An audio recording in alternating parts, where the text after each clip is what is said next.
Hey, what's up, everyone? Welcome back to the Modern Contracting Podcast. I am your host, John Enquist. I'm also the founder, CEO of Subtrak, which is a construction software platform that helps contractors systemize their workflows and manage their projects better. So if you haven't checked that out, go to subtrak.com, check that out. I was also the vice president at Andy's Roofing Company here in the Bay Area.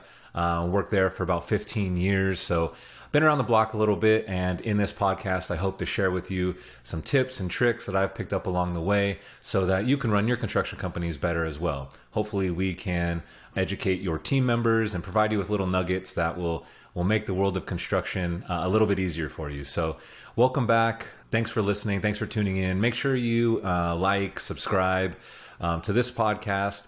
But also, if you want, you can go to LinkedIn and connect with me, John Enquist, or you can connect with Subtrak on LinkedIn to make sure you stay up to date with all of these Modern Contracting podcast episodes, as well as any Modern Contracting blog content that we're posting. We try to post regularly once a week, blog, and also a podcast. So go check that out. I think it'll be really worth your while. Hopefully, you'll pick a few things up every week that you can use to improve your business.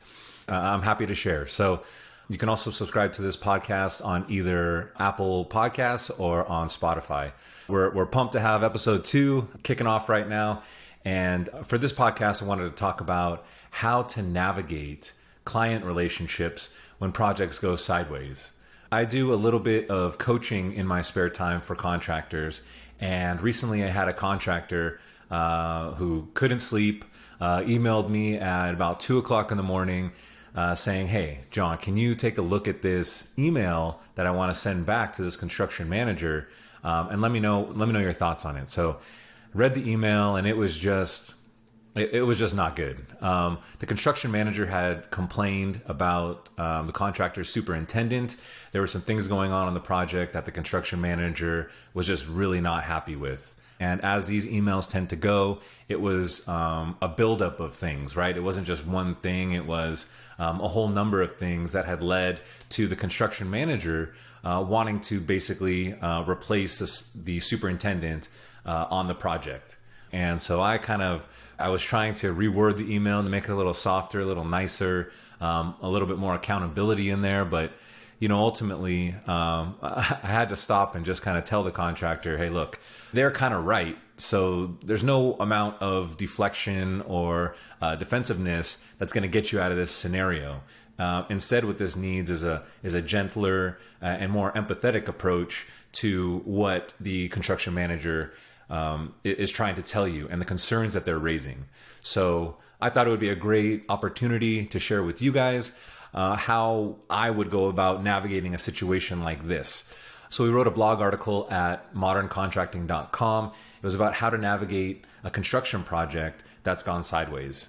Okay, and particularly how to navigate that client relationship once the project kind of gets away from you. And I'm sure we've all been on a project before where things you can't seem to get them back on track. Something goes wrong, you fix it, another thing goes wrong, you're in the process of fixing it, and then something else goes wrong, and it just kind of builds on top of each other, and these problems just grow. Meanwhile, you're really stressed out, and you're trying to fix a situation, and your client is just getting more and more annoyed. They're losing confidence, not only in your team to complete the project, but it feels like they're losing confidence in you. So I wanted to discuss how you can navigate that situation and even turn it into a positive for you and your company and your team down the line. So in this particular case, the construction manager was mad about a whole number of things. Poor installation, there were some safety issues. Apparently some employees were tossing material off of a roof, and that was unsafe. Some staging issues. They had put the bathroom in the wrong place and blocked some parking spaces. But finally, what was the straw that broke the camel's back was that the superintendent decided to load some material on a day that was explicitly stated in the contract that there was to be no work. So that was kind of the last straw. The construction manager had it at that point, didn't think that they could work with the superintendent anymore. The communication was just not there. They were not getting what they wanted. And so they wanted to replace the superintendent on the project. And so obviously the contractor was kind of losing sleep over this. It had been a bad project from the start. Obviously, these things tend to boil up if you don't address them immediately. And even people can sometimes harbor these resentments, and they can let one thing go. They can let two things go. But on that third, fourth, fifth thing, they're going to blow up and they're going to send you a nasty email that says, here are all the things that you're not doing. And they're going to take it to that place. And you can't really blame them, to be honest with you. So let's go through some keys to navigating these types of client relationships after kind of things go wrong and you're trying to get things back on track. The first thing you want to do is to try to understand the client's perspective. And a simple phrase that I repeat to myself when I'm trying to understand why someone would do what they're doing or why someone would feel the way that they're feeling is, why would a rational person either do the thing that they're doing or feel the way that they're feeling? Okay? Sometimes we tend to think that, oh, this person's just out to get me, or, they just have a vendetta against me, or they just have a bias, or things like that. But the first thing you should always do when you hear a complaint from someone is give them the benefit of the doubt. If we assume that they're thinking clearly and they're a person kind of just like us, why would they want to write this email to me? Why would they complain in this manner to me? Why would they want to write this letter to me? The first step is to try to understand what's going on there. And then you want to think, what would it be like if the tables were turned? If I was the client and I hired a contractor to work on my home, my business property, my investment property, try to put yourself in their shoes. Would you be happy with your contractor doing all those things? You need to try to understand why they're complaining to you in the first place, right? What is the crux of why they are upset? And then the second step is to just kind of acknowledge the client's feelings. Clients are people. Newsflash, clients are people. So just like any other person, they want to feel understood and acknowledged, right? When they say something to you, they want to know that you're hearing it and you're understanding it and you're acknowledging it. You're taking the time to really empathize with their complaints, right? And trying to understand what they need, right? If you come off and you're not understanding what they need, you may become defensive. You may offer solutions that are not really solving the crux of their problem, and that can just make it worse. So it's imperative that you try to understand their feelings. Then avoid getting defensive. Don't get defensive. Getting defensive helps no one, right? It may help your ego temporarily to say, hey, that wasn't really our fault, or it was my supplier who did things, or it was the material that was wrong, or it was all of these excuses, but no one wants to work with someone who's defensive. And your client will just think that you're immature, that you really can't get it done, that you will not accept any blame, and it will just perpetuate a contentious relationship for the remainder of the project. When really your goal should be smoothing things over and just getting it done. Don't take it personally. Take it as a learning opportunity so that you can fix it and improve for the next time. What you want is you want to view the customer's grievances as valuable feedback that you can use to improve your company, as well as an opportunity to show them that you have a commitment to quality and that you can really handle their project in a professional way. And if you don't handle this situation well, you're really opening yourself up to a whole bunch of problems, right? You should kind of feel lucky that the customer is voicing their concerns to you in the first place, right? There's other avenues they could have gone to vent their frustrations. You could be opening yourself up to legal consequences, financial ramifications. They could go online and badmouth you. There's just a whole world of possibilities that you want to nip in the bud. What you don't want is to be dragged into a lawsuit down the line. It is far cheaper to fix these problems in the complaint stage than it is to wait and find out what happens when the lawyers get involved, right? So with all that being said, we kind of developed a contractor's plan of action, some steps that you can follow in order to make sure that you are handling yourself in a professional manner when you receive these types of complaints. Let's dive into what we can do to make the situation better and even improve our relationship and our company in the long run. So step number one is allow time to cool down. Okay, that means time for you to cool down, time for them to cool down.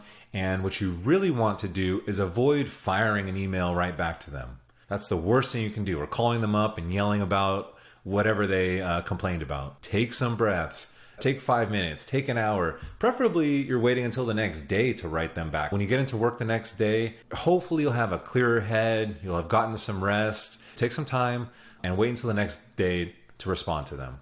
Okay. Second step is give them a call. A call is much more personal than responding to their email. In an email, you kind of feel like I have to match point for point what they're saying, right? And that's not really what you want to do, because we don't want to make excuses for all of the things that they're complaining about, right? We want to own it. The fact is that those things happened, right? And whether it's your fault, whether it was your supplier's fault, whether it was the weather's fault, whoever's fault it was, they're not getting the product that they are paying for and that they were hoping for. So anyone can fire back at an email, and it's very convenient, but it's so impersonal.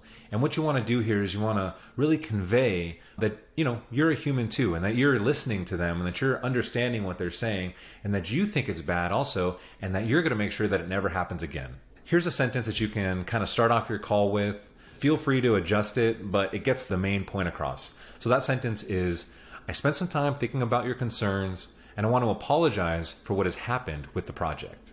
It is unacceptable, and we're going to take steps to make sure it doesn't happen again. Okay, and if you can convey that general idea to your client on this phone call, they'll be much more at ease with you. You'll have showed them that you thought about what they said, you took it to heart, you understand where they're coming from and agree with them that it's unacceptable. And here are the things that I thought about that we are going to do to make this better going forward. The next thing you want to do is, after you have that kind of opening statement, you want to make sure that you are really communicating open and honestly. You want to build up trust again. You've lost a great amount of trust with this client. And so what you need to do is rebuild trust. And the best way to do that is to be transparent.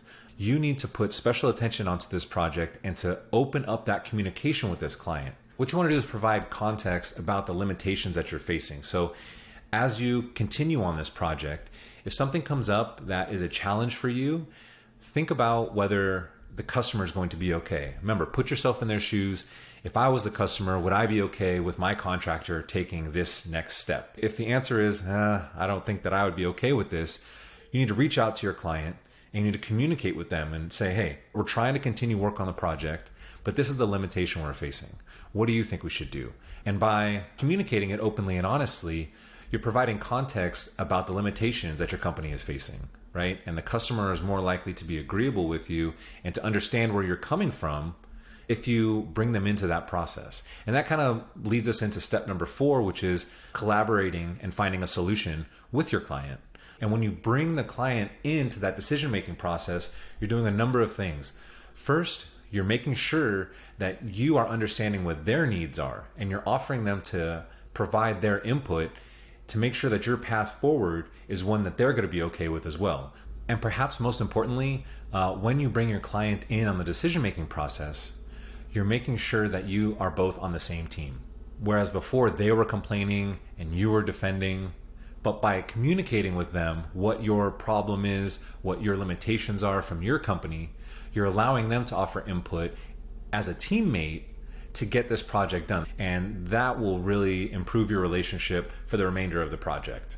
Okay, so we gave them a call. We made sure that we let them know that we thought about their concerns. We understand them. We agree with them. We came up and collaborated with them on the next steps that should be taken.